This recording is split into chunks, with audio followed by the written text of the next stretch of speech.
Well, midnight kami umalis ng Manila, punta ng Bataan. Pagdating doon, sumakay pa kami, nakiangkas kami sa truck. And papunta kami nito sa Limutan Falls. Ayan, medyo chill lang yung papunta doon.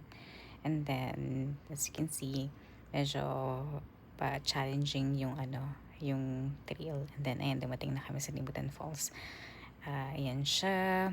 And then, ayan, nasa baba yun. Sobrang taas pala niya, which makikita niyo sa pinaka-end ng video. And then, what else? Ayan, nag-lunch kami dito sa Ambon Falls. This is the second falls. Lahat kami naka-pack lunch. And, yeah, it's kind of fun. Dalawang van kami.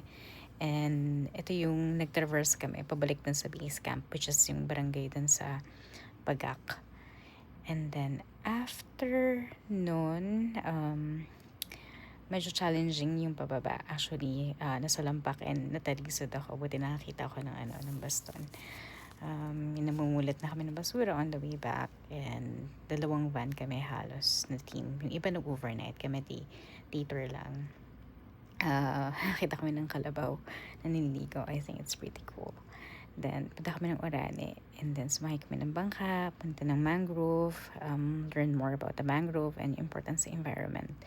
Then, nagtanim kami. And then, that's me and my wifey, and that's the team, and that's the falls.